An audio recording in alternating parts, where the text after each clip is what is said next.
Hey guys, so if you are a fellow tarot reader, maybe you have experienced this synchronicity of receiving just the right tarot deck at just the right time and finding that working with this particular deck gives you something that you truly needed in this particular phase of your life. That is what happened to me with this deck that I'm showing you here, the Gaian Tarot.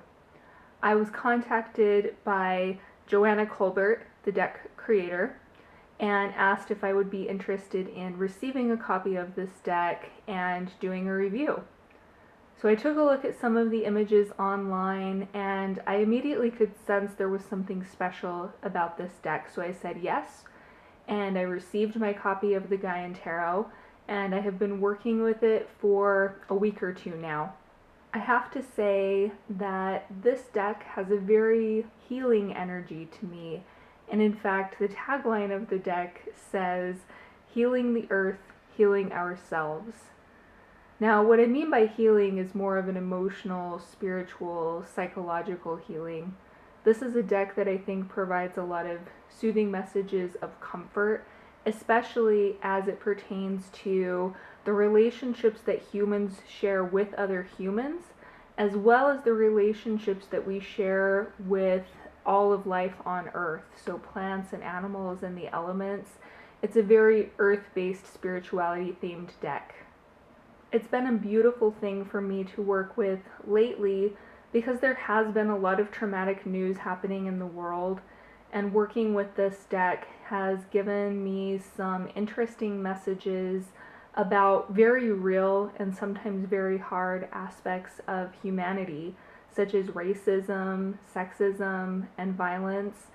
I think that this deck has a particular energy that speaks to the very real and sometimes the very shadowy sides of the human experience in a way that still feels gentle and still feels optimistic and still feels kind and healing. It's very powerful and it speaks very strongly. So let's get into the heart of the review, shall we? This is the box that the deck arrives in, and as you can tell, it's quite large. The reason for that will become apparent when I open the box. I should also mention the box is nice and very solid. If you plan to lug the deck around with you, it seems like a box that will certainly hold up to some wear and tear, being thrown in bags and whatnot. When we open the box, we have this very, as you can see, it's a little glossy, I'm getting some reflection, but we have this beautiful bio of the deck creator over here, and then we have what I think is really something special about the Gaian Tarot is the accompanying book. This is not your average little white book that comes with a tarot deck. As you can see, this is a book that has some size and has some quality to it. It is printed as well, very beautifully, full color, and very nice presentation, laid out in a very nice structure. Bearing in mind the fact that this deck comes essentially as a kit with this book, I would say that this deck could be appropriate for various levels of tarot students. If you are brand new to tarot, this book does give you a little bit of background information to get started with. Or if you are somebody who has more experience with the cards, I have found that this book sheds some new light and has led me to think about things in fresh perspectives, even though I'm quite familiar with the system of tarot at this point. This doesn't feel like just a regurgitation of every other tarot book you come across. It feels like it was written from a place of authenticity, and you're really getting a taste of the deck creator's view of the cards.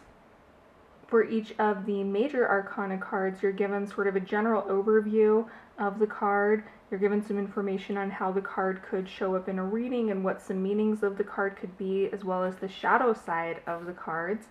You then get some common themes that are associated with the card, symbols, a really nice list of journal prompts for each of the major cards, as well as an affirmation.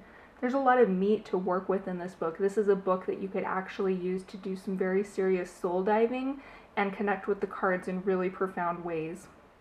Okay, let's get to what we're really waiting for and take a look at the actual cards. This is what the back of the cardstock looks like, a pleasant image there. when we start kind of going through the major Arcana cards here, you will see that the titles have been slightly altered in many of the major cards. This is not a deck that 100% adheres to a traditional Rider-Waite format with the titles and the way that the deck is outlined. If you are familiar with the traditional Rider-Waite structure, I don't think you would really have problems adjusting to the way this deck has been done, but if you can kind of see just as I'm glancing through, I know I'm going kind of fast, but many of the major Arcana cards here have alternate titles than what we are used to seeing in the Rider-Waite-Smith depiction. Now, I generally am a little bit leery of decks that make changes to the titles of the cards. I don't know why, probably just because the traditional titles are what I'm used to. But it works really well in the Gaian Tarot. The titles that have been changed, you can kind of get a sense as to why they were changed. They were changed to fit more in with the theme of this particular deck, being more human-centered and more earth-centered. I do want to comment just a little bit on the cardstock. It is not my favorite, but cardstock is not necessarily a deal breaker for me, but it is kind of glossy. As you can see, I'm recording this by a window and the sun is slightly shining from the cards. And then they're pretty large, these cards, which is good in some ways, but it does make shuffling them a bit of a challenge. Again, that's not a deal breaker, just an observation. I'm not particularly fond of the blue borders. This is just a personal taste thing. Again, it does not really affect the way that I work with the deck.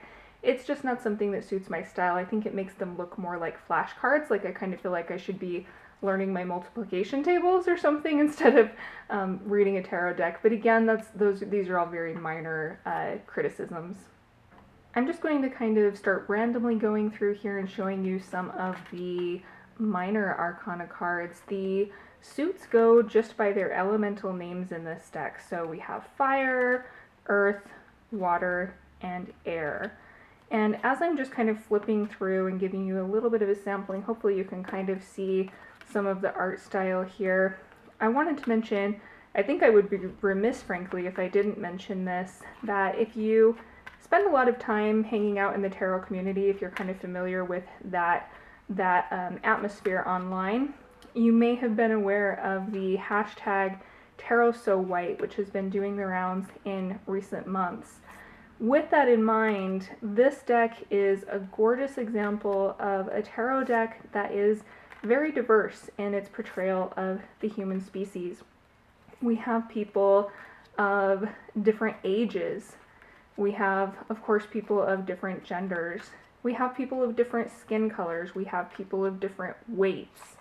So it feels like a more authentic representation of what humanity actually looks like than some tarot decks out there.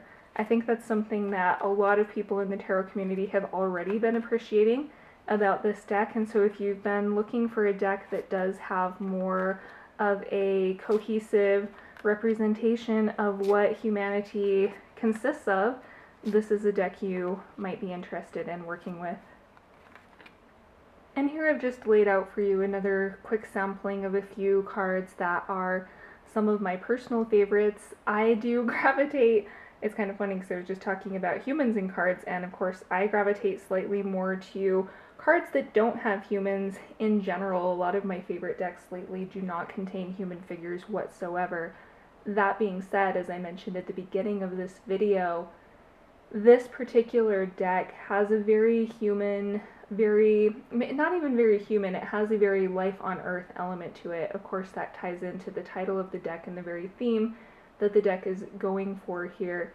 And I find it very powerful for understanding humanity, for understanding our interconnectedness with all of life.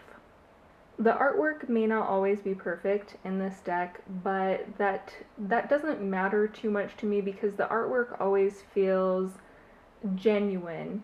I guess the last thing I would say about this deck is it's one of those pieces of work that when you look at it and when you sit with it, you can really feel the attention and the care and the love and the devotion that went into the creation of the deck.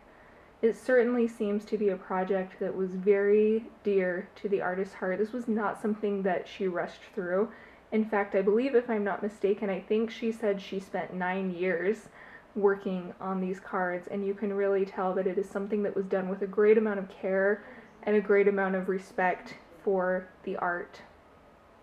So this is the Gaian Tarot. That is my review. If you do have any questions about this deck, you are more than welcome to leave a comment and I will try to help you out. I will also leave links below so that if you are interested in purchasing your own Gaian Tarot, you can do so through Schiffer Publishing. Thank you for watching.